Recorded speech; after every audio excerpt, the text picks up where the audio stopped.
What if one empire ruled 3 continents for over 600 years, not through chance, but through an unbreakable belief that destiny itself marched with their armies? What if the fall of Rome did not end in age, but quietly passed its crown to a new power rising from the shadows of Anatolia? In the late 13th century, when the world's great empires believed history had already chosen its masters, a small frontier tribe led by a man named Osman stood at the edge of the collapsing Seljuk world, surrounded by enemies far stronger, richer, and more experienced, yet driven by a singular vision, to expand not merely land, but fate itself. And from this fragile beginning emerged the Ottoman Empire, a state that would grow from a handful of warriors into a global superpower ruling Southeast Europe, Western Asia, and North Africa, shaping religion, warfare, law, and culture on a scale few civilizations ever achieved. Osman's followers, known as Ghazis, were bound by faith and loyalty rather than wealth, fighting not just for survival, but for honor, and after Osman's death, his son Orhan transformed the movement into a structured state, introducing permanent armies, minted coins, and administrative systems, capturing Bursa and making it the first Ottoman capital, signaling that this was no longer a wandering tribe, but a rising empire. The Ottomans expanded steadily as the Byzantine Empire weakened, absorbing territory not through destruction alone, but through strategic tolerance, allowing local customs, religions, and administrations to continue under Ottoman rule, a policy that won loyalty where brute force failed. Yet it was under Murad I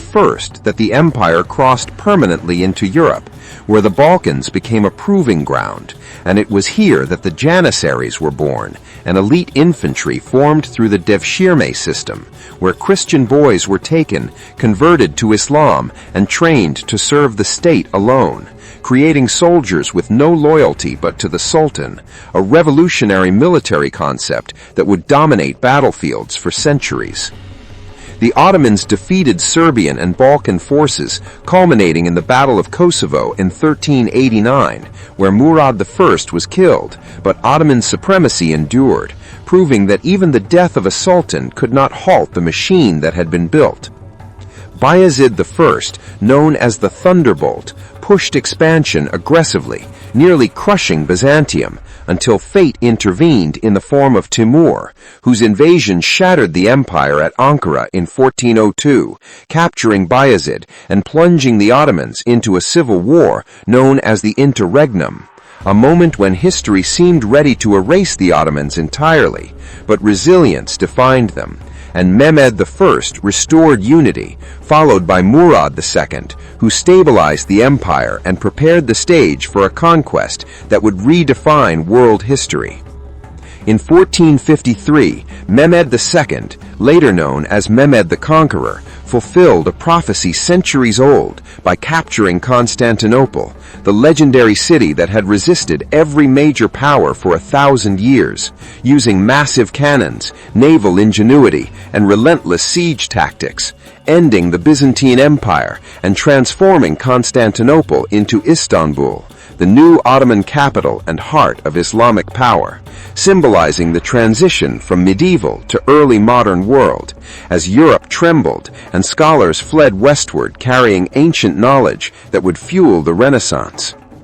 Mehmed II ruled as both warrior and statesman, codifying laws, patronizing art, and envisioning himself not just as a Muslim ruler, but as the rightful successor to Roman emperors, calling himself Kaiser-i-Rum, Caesar of Rome.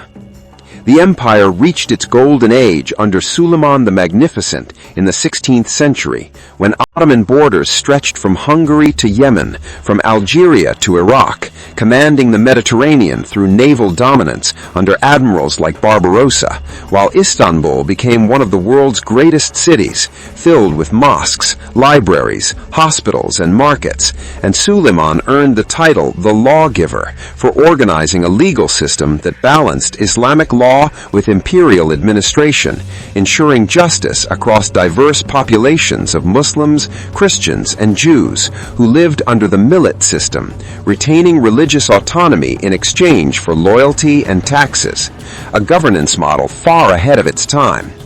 Yet power breeds complexity, and as the empire expanded, maintaining unity became increasingly difficult, especially after Suleiman's death, when succession struggles, palace intrigues, and the influence of the harem weakened central authority, while European powers modernized rapidly through industrial, scientific, and naval revolutions.